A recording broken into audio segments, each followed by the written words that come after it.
is freedom.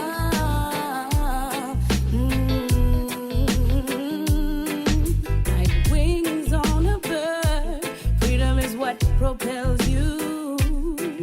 Just like a cooling breeze on a hot summer night.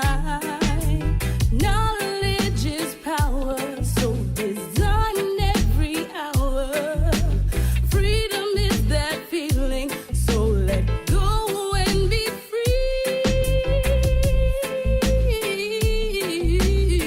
Dear brother, I want to bring up on there, on YouTube, I need for him to see this. It's called America is Morocco, the Maghreb, Alexa.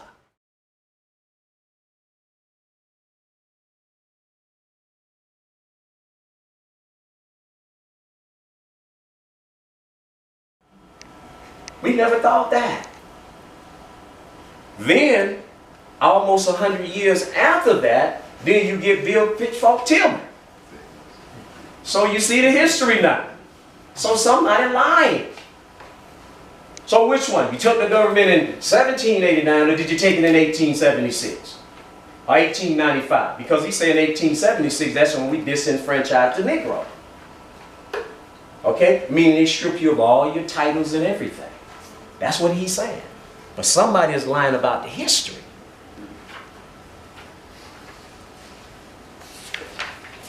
Now you can flip it. See that brother there? This is our dress.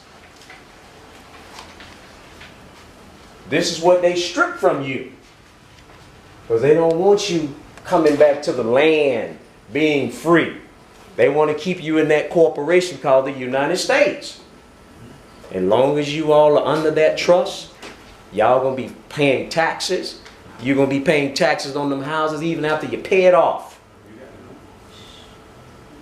Like Malcolm used to say, you've been bamboozled, hit in the head, taken on a westerly course. Slug. You see? So everywhere you see, now I come and show you, listen, you got to take that mortgage and you got to put it into a trust. You say, well, baby, what a trust going to do?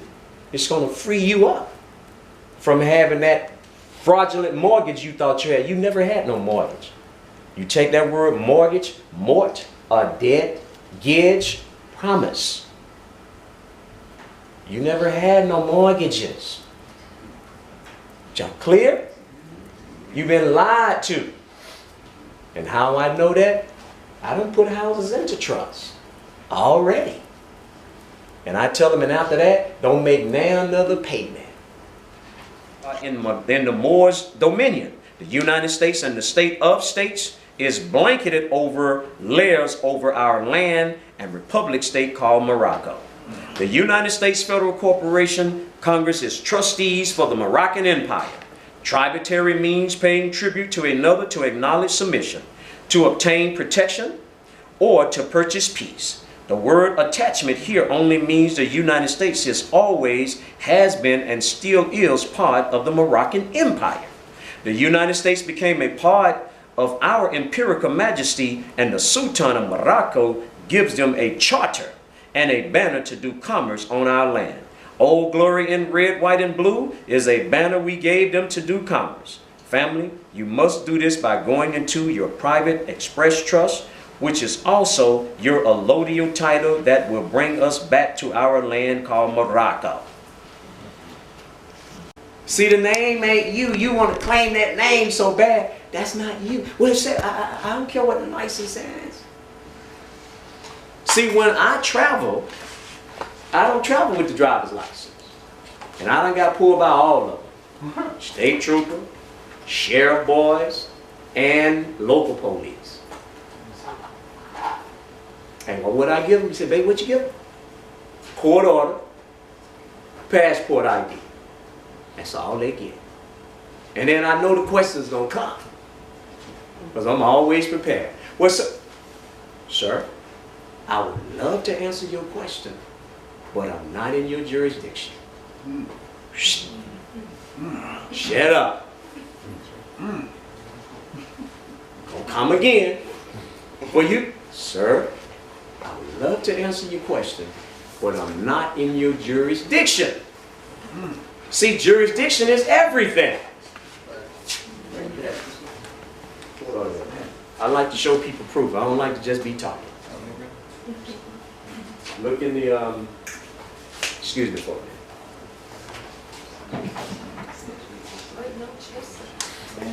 Yeah, just like Scott.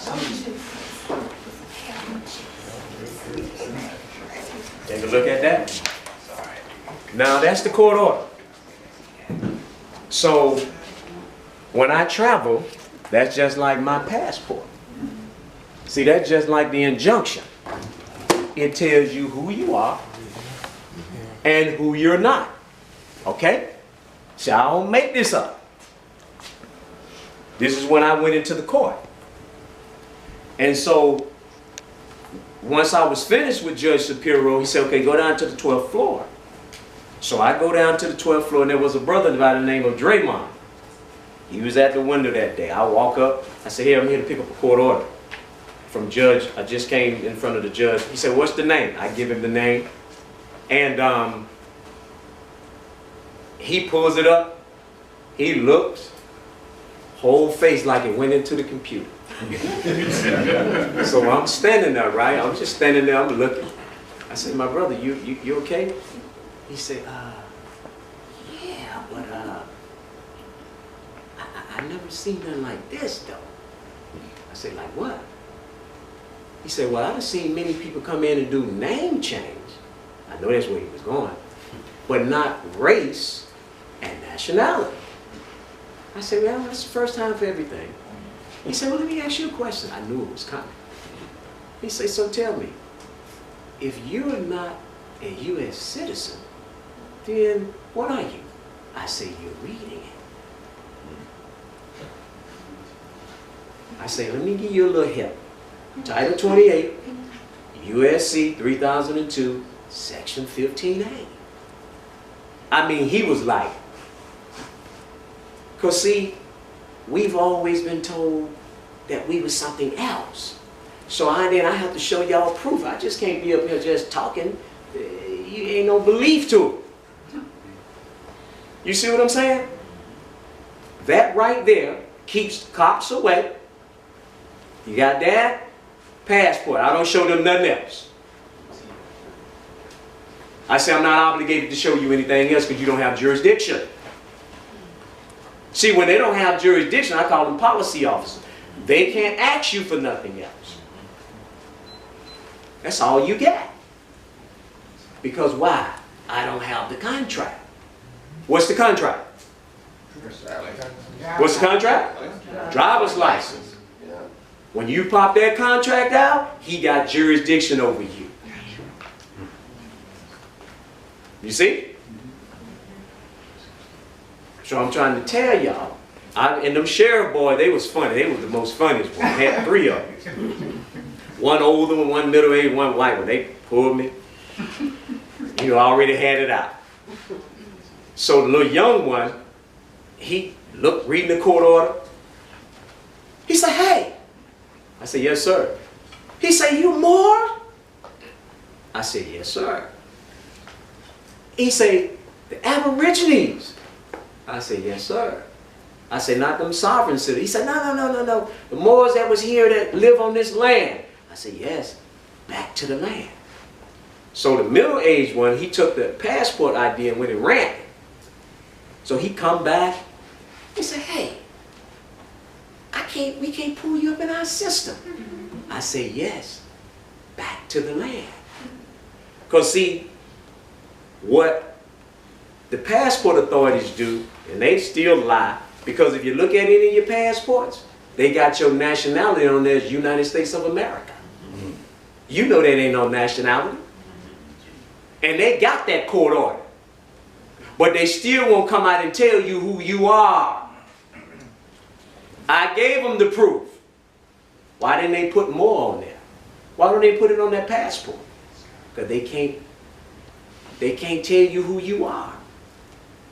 So in their database, when I have you to do your passport, you got to attach some paperwork with that DS-11. And most of y'all don't know how to fill out that DS-11. It's tricky. And they'll get you right back. See, then they'll get you to sign it. Yeah, you can't right back a U.S. citizen. There's some in there you gotta line out. You gotta line it out. Then you got to attach the supplementary explanatory statement telling them why you ain't a U.S. citizen. You see? And then there's another one you have to give them. But that's the new one that I'm helping you, because I can't send all y'all into the court. They take a longer process, 90 days, and then after that, you get in there, you may choke. Some people just scared to go in the court. You know? So I had to figure out another way to do it. And I got 2 people right now, couple, that I did their house. They had 2 houses in Georgia. So they sent their paperwork in, so we're going to see what happened. Okay? So I'm always at this because you got to constantly study. You know, it wasn't easy for me. See, when I was getting beat up and knocked down, I couldn't pick no phone up and call nobody. I had to suck it up. So here I am, back now. I look back because I could have kept on going and say, yeah, let them figure it out. Let them figure it out like I had to figure it out. But listen, what makes me a little different is what I went through with it and the mindset that I have now. So you can tell me anything. I hear what you're saying. But I ain't buying that. And that's the way y'all got to have that kind of mindset. Not like an old slave, because that gets us nowhere. You see, I talk to him with some respect, but I'm firm with him. And this is how you keep them cops from killing us. Because some of us, we just talk too much. I don't do a lot of talking with them. I give them what they need, and then I ain't got nothing else for them. You see? All right. Where we at?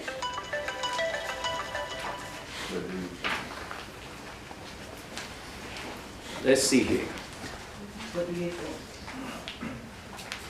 Well, I want to... This is a little longer here. Let's do this. I want y'all to go to this.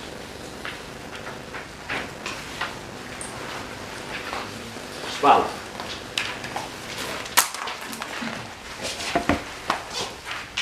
Thank you, sir. Let me know when everybody there. See? Okay. Now this old Benjamin boy. Now, somebody, you want to read the first paragraph? Go ahead. Perhaps the most important essay written by an American during the 18th century, Franklin's observations concerning the increase of mankind, is one of the first serious studies of demography. In the early 19th century, it was served as an inspiration for Thomas Malthus, who based his grim law of population, that population would inevitably outstrip the food supply, on Franklin's calculations.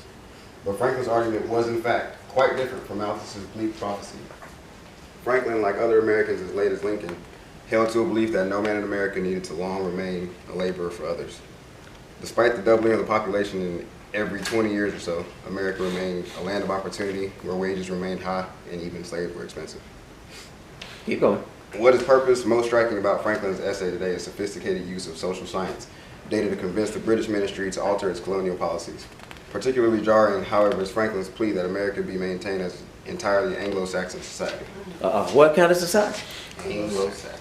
Anglo-Saxon. Now y'all already know what he's talking about. I told you all it was too many of us here.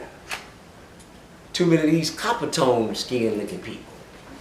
So we want to whiten it up a little bit. This is what Anglo-Saxon means. All right. You can read the next one. Europe is generally full settled with husbandmen, manufacturers, and therefore cannot now much increase in people. America is chiefly occupied by Indians who subsist mostly by hunting. But as the hunter of all men requires the greatest quality of land from whence to draw his subsistence, the husbandman subsisting on much less, the gardener on still less, and the manufacturer requiring the least of all, the Europeans found America as fully settled as it well could be by hunters. Yet these having large tracts were easily prevailed on to part with portions of territory to the newcomers, who did not much interfere with natives in hunting and furnished them with many things they wanted. Okay, you read the next one.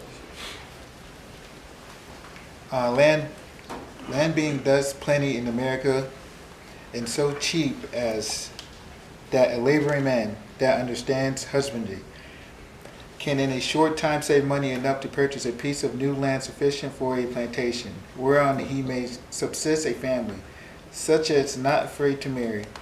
For if they even look far enough forward to consider how their children when grown up are to be provided for, they sent that more land is to be had at rates equally easy in all circumstances considered.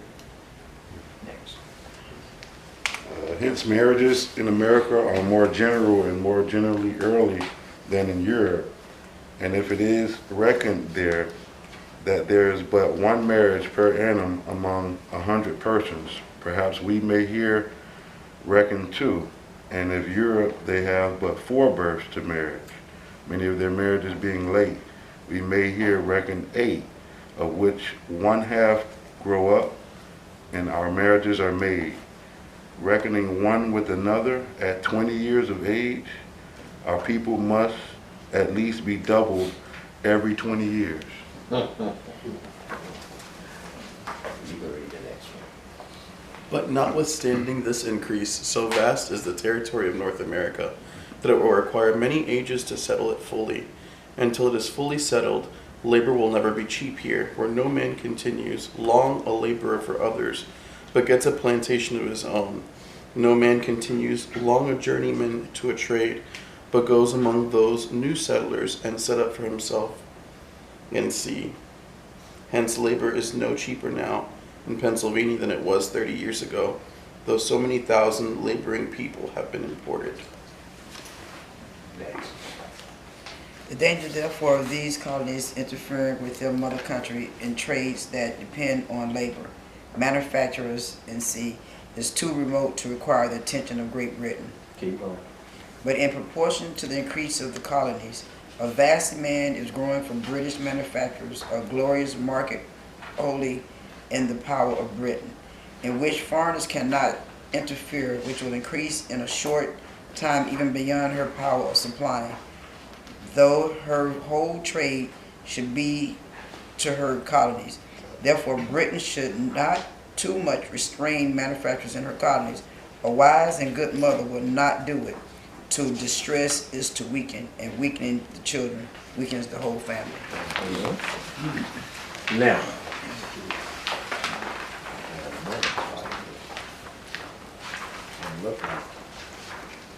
Now, basically, this what he's saying is that it was too many of us here, and they wanted to whiten it.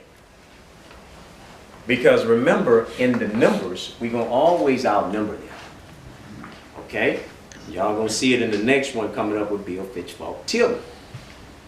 So it's always been about the numbers to them, okay, as power. And so basically what Benjamin Franklin is talking about here, hey, it's too many of these folks here. We needed to get a little wider. Okay? Now, let's go to the next one. This is the one here, Bill Pitchfork Tillman. What I like about this guy, he's a real Southerner. I want you to read it. Their own hot-headedness. Senator Benjamin R. Pitchfork Ben Tillman justifies violence against Southern blacks. And this March 23, 1900 speech before the U.S. Senate, Senator Benjamin R. Pitchfork Ben Tillman of South Carolina defended the actions of his white constituents who had murdered several black citizens of his home state. Tillman blamed the violence on the hot-headedness of Southern blacks and on the misguided efforts of Republicans during the Reconstruction era after the Civil War to put white necks under black heels. He also defended violence against black men, claiming that Southern whites will not submit to the black man, gratifying his lust on our wives and daughters without lynching them, an evocation of the deeply sexualized racist fantasies of many Southern whites. Keep going. Next. And he, Senator John C. Spooner of Wisconsin, said, "We had taken their rights away from them. He asked me, was it right to murder them in order to carry their elections? I never saw one murdered. I never saw one shot at an election. It was the riots before the elections precipitated by their own hot-headedness in attempting to hold the government that brought on conflicts between the races and caused the shotgun to be used. That is what I meant by saying we used the shotgun." Now, listen to what he's saying now. I never saw one shot at an election. It was the riots. And remember, I told you all earlier, they only showed you all, what was it? Tulsa. But it wasn't just Tulsa. All 50 states. And you had a lot of them had a mentality just like him. But see, I can respect him. You say, well, what do you mean, babe?